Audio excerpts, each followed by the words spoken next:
updates. Hello. Alright, today we'll be reviewing another episode of DanMachi, Season 5, Episode 7, Loneliness Separated. Alright, how would you feel about the episode before we get into the news? It was okay episode. Yeah, I feel like kind of bouncing out. Like this is kind of a lull in the storm. It was good, but like nothing too crazy compared to like the last two episodes. I think but kind of situated to like a status quo of this weird like bizarre world now, and not much has changed from then. It's kind of just gradually breaking down. Stuff getting worse. So I guess I'll go ahead and get to the news now. You got anything to mention? No. Wait. Arcane. If you haven't watched it yet, you really should. It's beautiful. Yeah.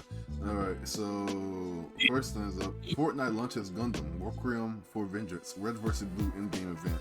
The event allows two teams of up to 20 players each to compete in combat to collect 200 MS reactor powers. Do you get a free Gundam skin? I don't know. I don't even know. Whether I might be getting that I Fortnite. I might. I like. What kind? I don't even know what kind of game. Fortnite is no longer Fortnite. I mean, it's like everything. It's like a whole multiverse. Fortnite is the equivalent of Fortnite is Genshin. Like if you took out the gotcha aspect of like pulling on a banner, Fortnite is just Genshin, in which you can get and they can just buy characters from different stuff, bro. We get to the point where Fortnite is just becoming like the place. I won't be surprised if in like 5 years Fortnite just transforms into like a game where it's like you can play as any character you want to for like different across different fandoms. And you just go into that world just to fight other people, right? I don't know. I guess that's kind of where it's already getting, but I feel like a different level, Well, that's like where the main theme of the game is, It's like, this is Fortnite. This is the game where everybody comes to like play their favorite characters, and it makes kind of always to that point, but I don't know. Maybe it'd be like a little hope board or something you can go to and stuff. I don't know. But anyway, just thinking about the future. Next thing, Blade X X1 game launches in English on Switch. So it's like X1, but like XONE. I'm not sure how to pronounce that at all. Wait, I guess it'd be Blade X Zone game launches in English on Switch. Yeah, that's probably how you pronounce it. That's cool. Beyblade X. What is Zone? I still have yet to go back and rewatch Metal Fury. I don't know. I think that's just something they came up with for this game. Yeah. So that's interesting. A new Blade game. I don't know how it's gonna play because Blade games can be very different. I think on how you control the Blade. Beyblade, let it rip. I'm sorry. Yeah, it's not the OG. It's like what was that? It is. Well, that's Metal Fury. Metal Fury is the OG. I can't remember right now. That's off the top of my head. But I can't. You talked about from the first series? The first series, yeah. Yeah, I don't remember that one. Really. Man, every time I say a lyric from the classic, I just default to Metal Fusion. It's like let it rip. Oh shit, that's Metal Fusion. All right, moving on. Let it rip, get a grip, let it rip, let it rip. It's such a classic. You have to acknowledge it. Oh man, it's like right on top. Moving on. Formagia Anime's first video reveals cast, staff, theme songs in January 10th debut. Do you know what Formagia is? Formagia? Formagia. No. It's a video game that released this year and that uses designs made by the creator of Fairy Tail. Yeah. When did it come out? I think it came out like November 1st, 2024, or something like that. But yeah, now it's getting like an anime. That's cool. Yeah, that's cool. But it's also pretty fast. Like this, the game's. I guess it's because like it's all part of like the motion material for the game. That's why it's releasing it so fast. Cause like it's already planned from the start, right? But I don't know, Yeah. it's still interesting though. Like it's still interesting for a game to get animated this fast. I think other games have done that too. I think Persona 5 as well. Yeah. When it came to Persona 5 is a very unique example, to be fair, brother. no, yeah, but Persona 5 didn't they get like an anime like the same time like Persona 5 Royale was coming out? Uh, to be fair, P5 and P5R were 3 years apart. P5 came out in 2016. P5R was released 2017. What? That doesn't sound right. I think P5 came in 2017. P5R or P5? P5, yeah, P5. Wow, it's that old. Yes, P5 was 2016, Oh brother. my god, people be gassing this game up like it came out like right now. Like every time I hear people talk about it. It's an amazing game. For anyone listening, if you haven't played P5, I would highly suggest getting it during the Black Friday deals, if you can. Wait. P5 Royale came out in 2022. No, I think that's just for Xbox because it wasn't on Xbox. P5R for Xbox came out in 2022, Okay. but P5R originally came out in 2019 for PS4. Okay. Original release date. Okay, 2019. Okay, so 3 years difference. Okay, so it came out sometime, but it came out so 2 years after the game came out, which is still pretty fast. Because like I think it takes like more than 2 years. Man, I don't know, maybe around 2 years for anime to come out. So if you just start working on it, I think it would take about 2 years or something like that, right? I don't know. For Persona? But no, still for a game. For a game. Are you talking about like for an anime? No, for anime. For anime, yeah. Yeah. Still, they would have to be working on that pretty soon after the game came out, you know. That's why I was saying P5 is unique. A lot of the scenes in Persona 5 are like animated anime scenes, like past, like any big scene in Persona 5 is like an anime scene, and it looks like really good. Yeah. Which makes me question how long they were working on an anime scene. Yeah. Or an anime for it. Yeah, man. Imagine they got the same studio to do both the anime scenes. It was not the same studio. At least I don't think so. Because a friend didn't like the animation from the show, but the animation from the game is amazing. Okay. It's a very weird situation. I mean, it could be because of the rush job, you know. Rush job, less budget. Yeah. Alright, next thing. I know. I don't not understand how this works, but Irium VTuber live streaming app launches in the US.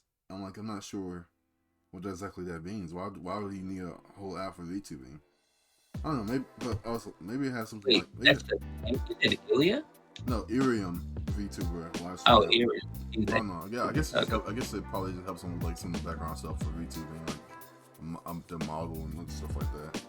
Probably, yeah, that makes sense. But yeah. I mean, what were people doing in US before then? I don't know. That's funny. Next thing. This might be a sleeper hit. The daily life of a middle-aged online shopper in another world. And they reveals cast. What in the world? Let me repeat it. The daily life of a middle-aged online shopper in another world. Anime reveals cast, staff, and generate their being. The daily life of a middle-aged online shopper in another. Yeah, someone has to stop these artists. Like at some point, Mother have to realize that it's getting a bit out of hand. I think DanMachi did it good. Tensura did it good. Slime. Like, brother, there's a certain point where these names, they have to be condensed again. Like, what happened to Naruto, Bleach, One Piece, Death Note? The daily life of a senior mailman. Man, the daily life of a senior chess player. The daily life of a man who chose to not have powers when reincarnated into another world, but instead got powers anyway because the goddess didn't like him. Like it's gonna wrap down the daily life of a guy who just wanted to stay home and eat ramen noodles. All of this just reminded me of Uncle in Another World. I have to finish that, man. What?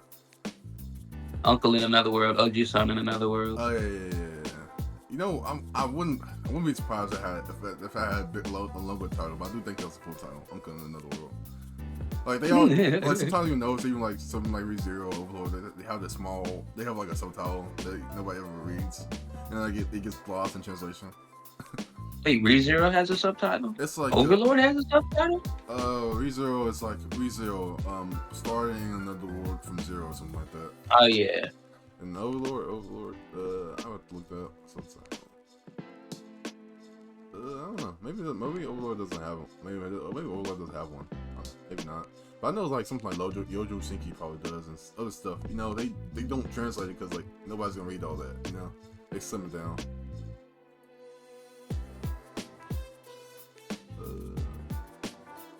Yeah, I don't know. But maybe it does, but maybe it doesn't.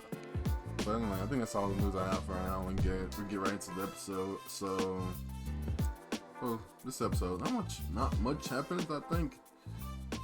The first, not in terms of like plot defining. Yeah, so the first part is just I think it's just another talk with like Freya and Bill, and she's trying to break down his psyche, and it's like trying to convince him that his memories that he has, his real memories, are actually a curse, and that she can put him through some treatment to get rid of it. So the treatment before was not a bluff. She can actually put him through some kind of treatment that will make him forget those memories. And then at that point, no. Actually, well, yeah, probably. Never mind. So, yeah. I was gonna say, it seemed kind of like she was trying to get him to forget his own memories, but I think she just needs him to admit it so that he can break the charm, this immunity. The charm immunity. Actually, might be right. So, because once he admits those memories are fake, then he can control them freely. Because his memories are what gives him strength, I think.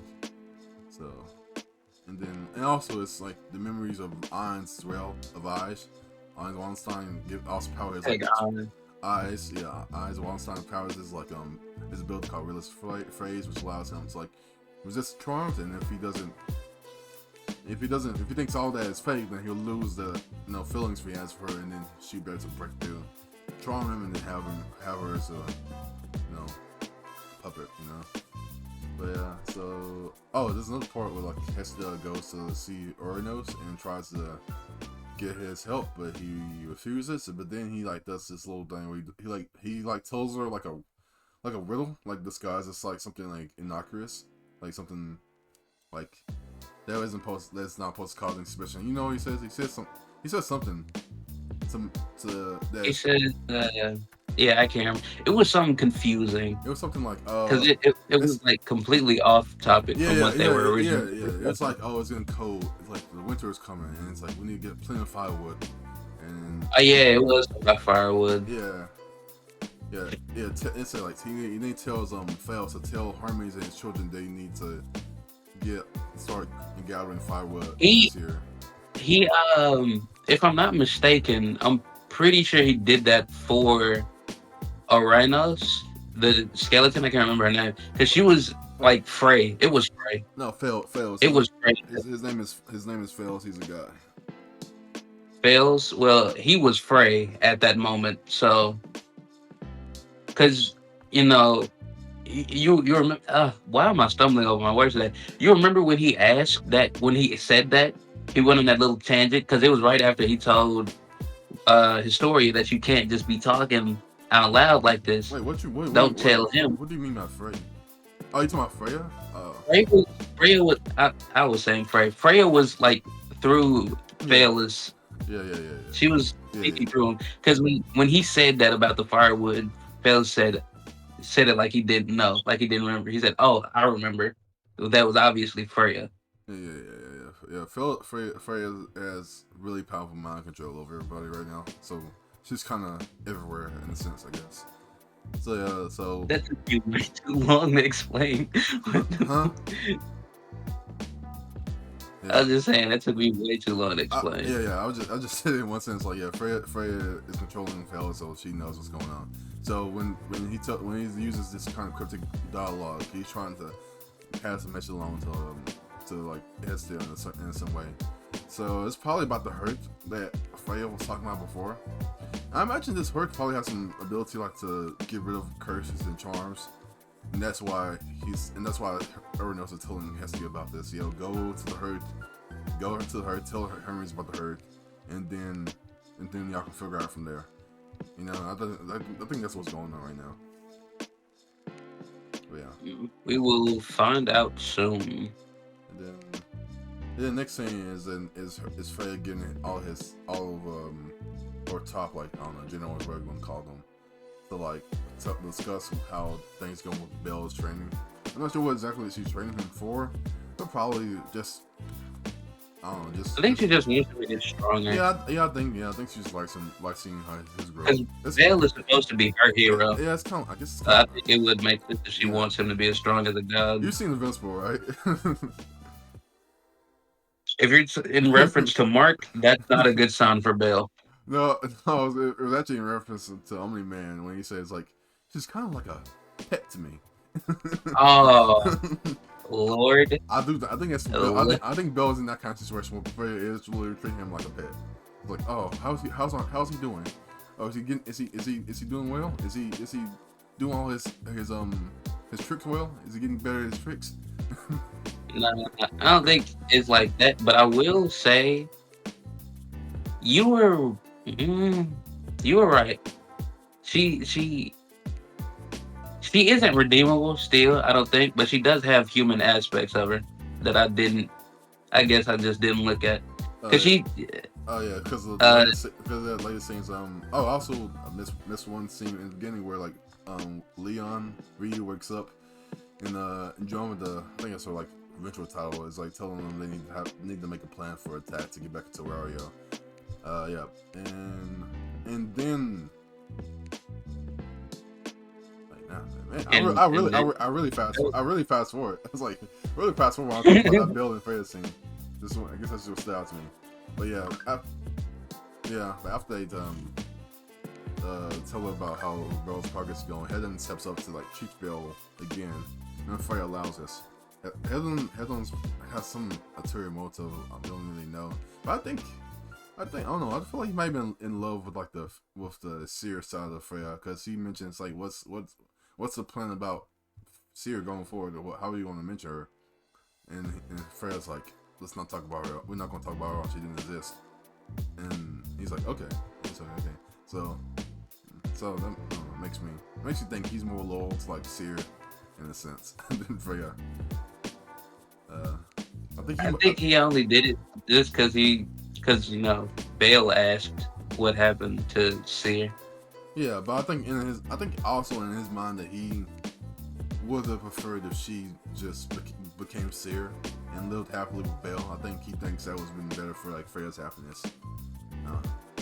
Just throwing that out there, because, like, he was the one who was all gung ho about putting Bale into the date, while everybody else was like, I don't know about this.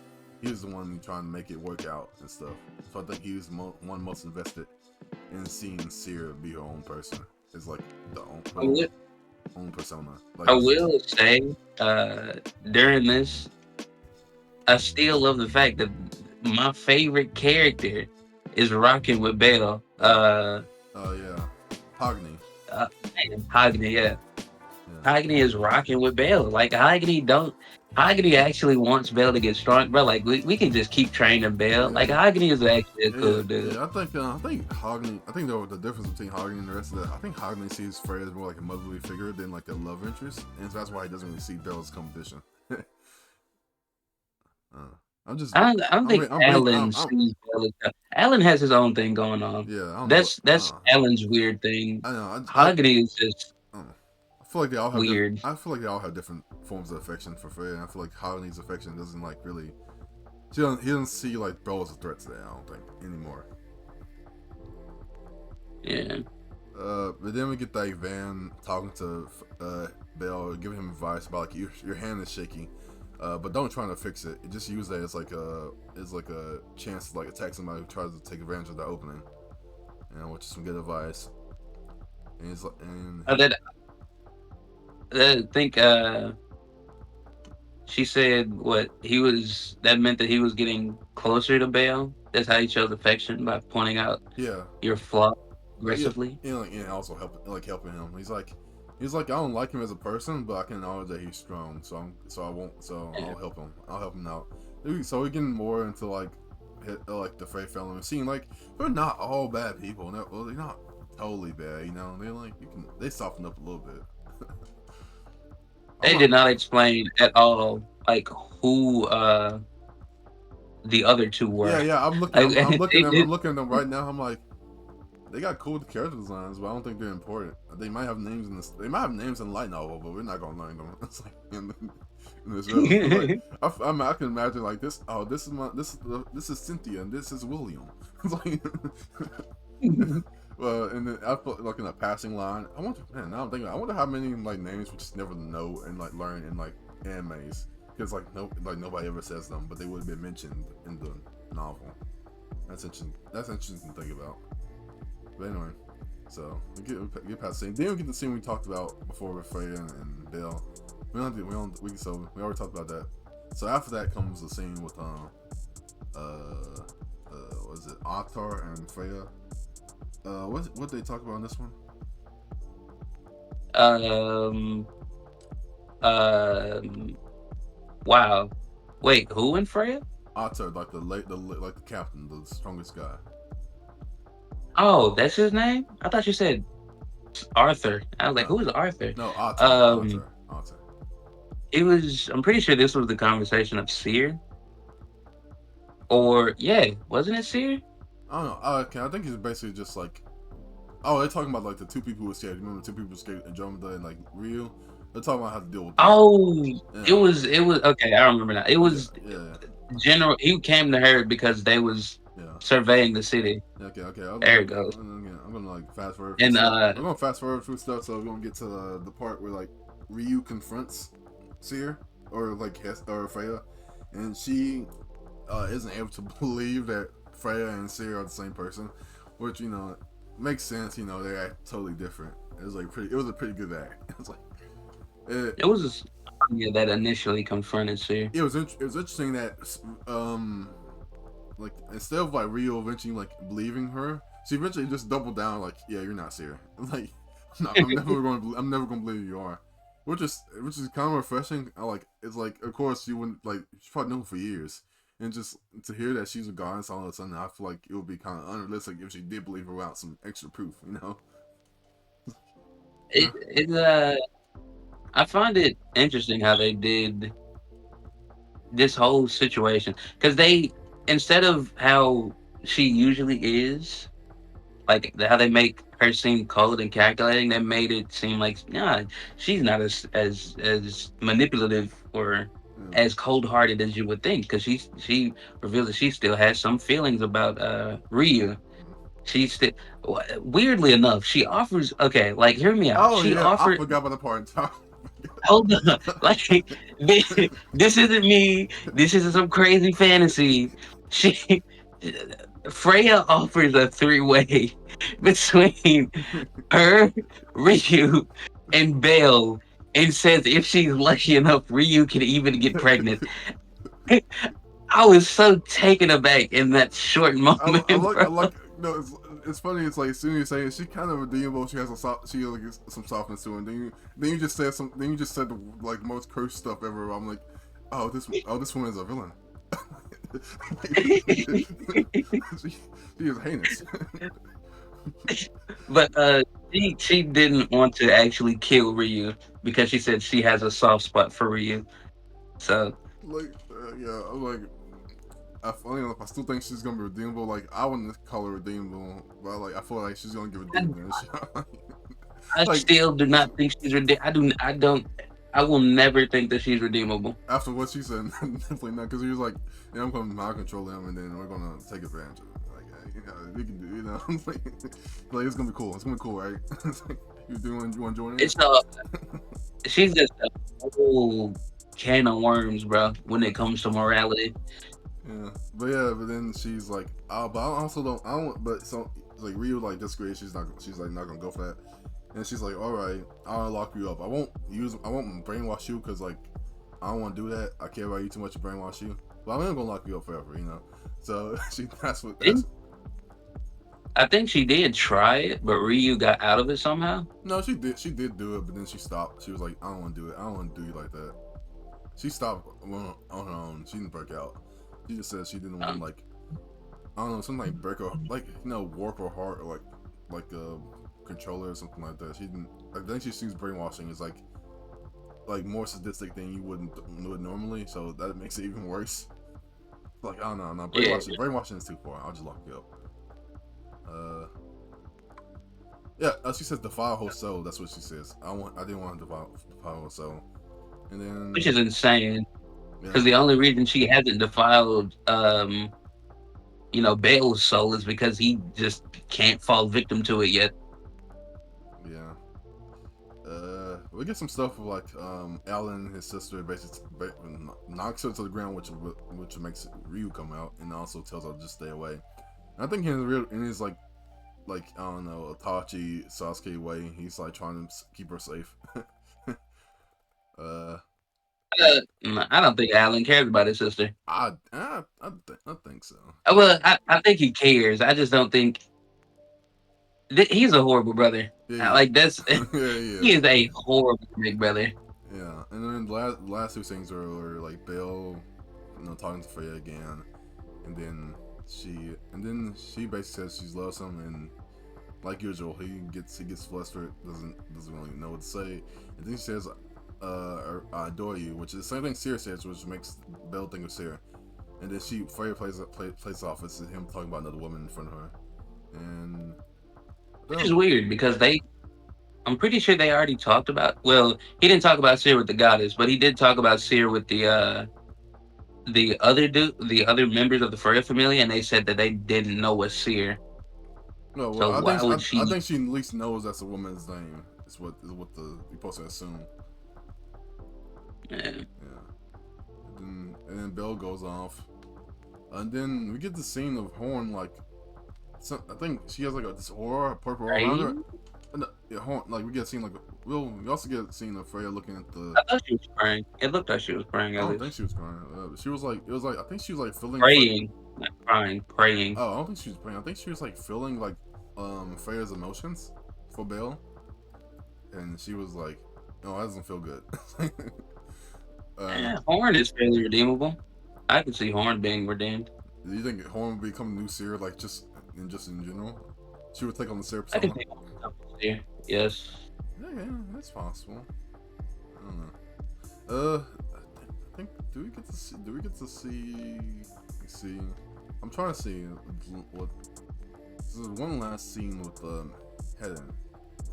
Oh yeah, yeah. Hedden notices Horn in front of the door, and he asks what's going on, and I think Horn goes away after that, and then he says, "Please may I ever remain the Lord's servant." So I really do think he has loyalties for like the Seer persona, as weird as that sound, and he really doesn't. I don't know, like how Freya is right now.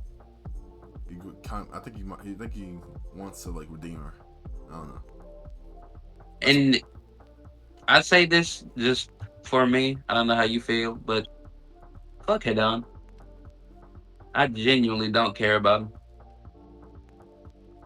yeah, I find him kind of interesting. Not my favorite character, but I find his arc interesting. I think it's gonna be cool. I think it's gonna be cool how it plays The out. only thing, the only thing cool about him for me is legit just the way he fights. Yeah. Anyway, but got anything else to say? No. Yeah, that's probably what because that's where the episode ends, and the next episode is titled Bell Chrono. So titled Desires. I'm trying to see if we ever got an episode titled Bell Chrono. That's pretty important. Episode after the main character's name. But I don't know. Yeah. We're five This seasons. might be. What you say? So we're 5 seasons. We're 5 seasons in. So I mean, I guess they saved it. They saved it for a while. This might be the crux of Yeah.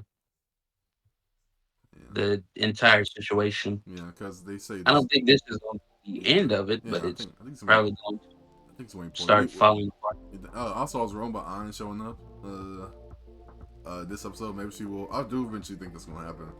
Still, but I'm not sure. Episode, maybe this episode, because Desires. That's right. Wait, who? Eyes Wallenstein, because Eyes Wallenstein support. Oh, Eyes brother. Wallenstein is Damn. literally Eyes is Every literally like time you say a name, I'm getting it confused because I was thinking of Ainz from Overlord. I Every do time you say a name, I'm getting it I confused with a do different anime. I do say it like that. I say like Eyes, and you know about mean Eyes. Eyes, Eyes literally is the source of Bell's power. Like no cap. When it comes to like his real brother. fragile ability. if You I just think got to just say Wallen what's it so I can just say Wallen what's it. I'm just gonna say a full name, Irons Wallenstein. So Irons Wallenstein is like the crux of Bill's power because his feelings for power is real phrasability, which makes him grow exponentially fast and also makes him resistant to being charmed. He can't be charmed. Ishtar can charm him, and Freya can't charm him. So I think next episode is gonna have something to do with that and his desires. I don't know something with his feelings being like messed up or broken. I think it's gonna happen eventually. Yeah. But probably it's next episode. Just in the title. Next episode is it should be a very good episode. Isn't this episode? That episode is this 9? Next episode's episode 8. So still far away from like the end of the season. Man, Yeah. But yeah. But I'll give the episode a 9 out of 10. 9 out of 10 for me. I give it a 7. No fighting. Alright. Well. That's all I have. I'll see you on the next one, travelers. Adios.